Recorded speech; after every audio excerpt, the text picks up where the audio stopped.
गुरु TV live में आपका स्वागत है। मैं ललित गुरु।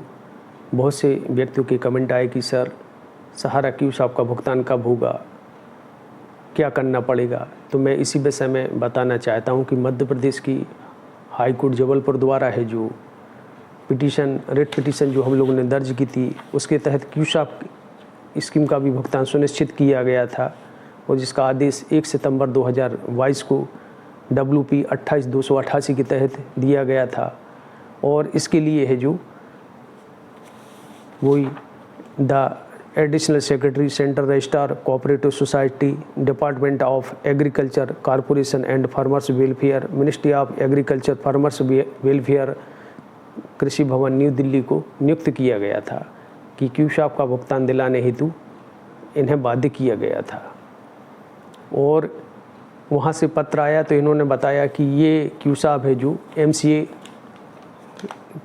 के अंतर्गत यह लाइसेंस लिया गया था। तो उनके पत्र से ये सिद्ध हुआ कि भाई इसकी हमने है जो जानकारी MCA को उपलब्ध करा दी है और वह आपका भुगतान सुनिश्चित कराएंगे।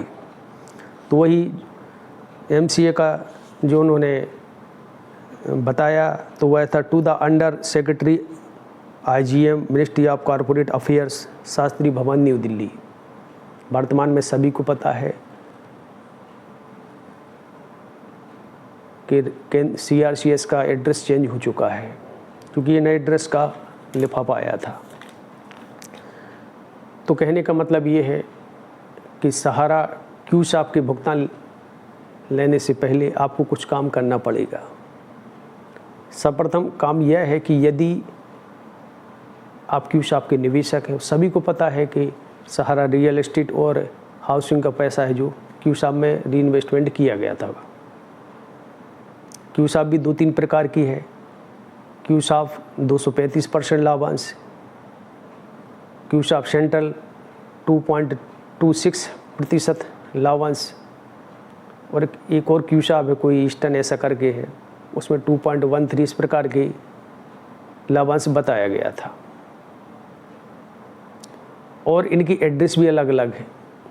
किसी में लखनऊ का एड्रेस डला है और किसी में कोलकाता का डला है, किसी में महाराष्ट्र का डला है। तो मेरा कहने का मतलब ये है कि सर्वप्रथम आप है जो एड्रेस क्यूसाप की सर्टिफिकेट पर दिया है तो सबसे पहले आप अपने नाम मैच कर ले कि उसमें जो नाम लिखा है वह सही लिखा है, उसमें कुछ त्रुटि तो नहीं है, कोई चीज़ आपने अपडेट तो नहीं कराई है। और यदि आपने अपडेट कराई है तो उसके जो एड्रेस लिखा है ना, श्रीमान प्रबंधक लिख के उस एड्रेस पर है जो एक आवेदन बनाएं। क्यूसाप का सर्टिफिकेट रसीद जो भी है उसके साथ है जो अटैच करें, एक शपथ पत्र भी बनवाएं और उसी एड्रेस पर पहुंचा दें कि भाई ये मेरी जानकारी ये है और यदि इसमें ये सुधार किया गया है। आप बोलेंगे कि भाई कैसे पता चलेगा। भाई आपका यदि सब कुछ सही है तो ठीक है, नहीं भी हो तब भी आप आधार कार्ड की सहित सर्टिफिकेट, आधार कार्ड एक एप्लीकेशन सहित है जो वहाँ पहुँचा दें कि मेरा आधार कार्ड का ये विवरण है, इसे दर्ज किया जाए और उसको एक प्रति अपने पास संभाल के रखें। और इसी प्रकार और कहना चाहिए इसी प्रकार है जो आप है जो आवेदन है जो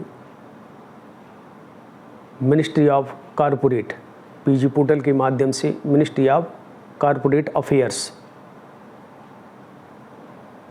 उस पर एक ग्रीवेंस डाल दें और ये दस्तावेज अपलोड कर दें। हो सके तो ऑफलाइन भी भारतीय डाक के माध्यम से पहुंचाएं और अच्छा है। यह सब अभी आपको करना अति आवश्यक है। और उसमें यह भी लिख दें कि हमारा इतना समय से भुगतान बाकी है और माननीय सहारा प्रमुख जी द्वारा बोला गया था कि हम एक दिन का ब्याज दे रहे हैं। ये सब चीज़ें उसमें संलग्न कर दें। यह करना अति आवश्यक है। न कल के दिन कंपनी कह देगी हमारे दस्तावेज नहीं, ये फेक है। आज जो स्थिति उत्पन्न हो रही है, कहने का मतलब ये है कि यह सब आपको करना पड़ेगा यदि भुगतान चाहिए है। और यदि भुगतान नहीं चाहिए तो कोई बात नहीं, रखे रहो। आज जो समस्या डिफिशियंसीज कम्युनिकेटेड की आ रही है, इसी प्रकार की समस्याएं आ जाएंगी और 11 वर्षों से ज़्यादा हो चुका है, भुगतान हेतु जनता तरस रही है, गरीब निवेशक मारी मारी फिर रहे हैं, एजेंट आत्महत्याएँ कर रहे हैं। स्थिति बहुत विषम है। ये सब आप ही को करना पड़ेगा। नहीं पता हो तो किसी एजेंट का सहयोग लें। यह है आप काम कर लें, दस्तावेज़ों को वैलिड करा लें, क्योंकि उनके पास पहुंचेंगे तो उनको जानकारी रहेगी कि आपके दस्तावेज़ सही है या इसमें कुछ त्रुटि है। और 1 माह बाद है जो जब आप MCA पर ग्रीवेंस डालें, डाक के माध्यम से RTI लगा के पूछ भी सकते हैं कि भाई मैंने भुगतान हेतु आवेदन किया था MCA से, उसका क्या हुआ। ऑनलाइन आप है जो RTI लगाएं, ऑफलाइन नहीं लगाना। ऑफलाइन का जवाब नहीं देते लेकिन ऑनलाइन का जवाब देंगे वो, और ऑनलाइन सस्ता भी तरीका है। तो RTI के माध्यम से, सूचना के अधिकार के माध्यम से आप पूछें।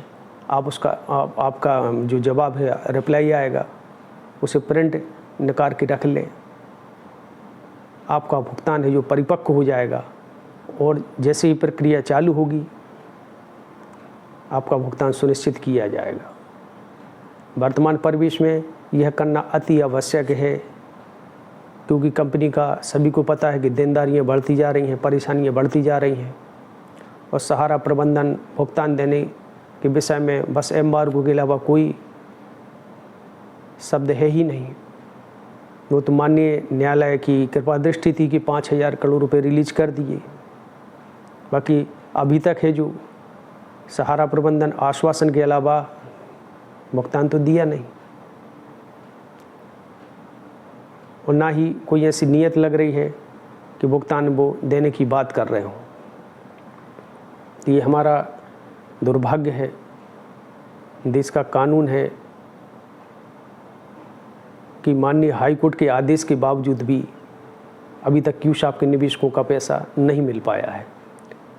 लेकिन क्या करें, हम लोगों को अपना भुगतान चाहिए है, तो वैधानिक परिवेश में हमें अपनी बात तो रखनी पड़ेगी, और ये सब कर लेंगे तो आपका भुगतान परिपक्व हो जाएगा, और जैसे ही भुगतान चालू होगा आपको मिलेगा।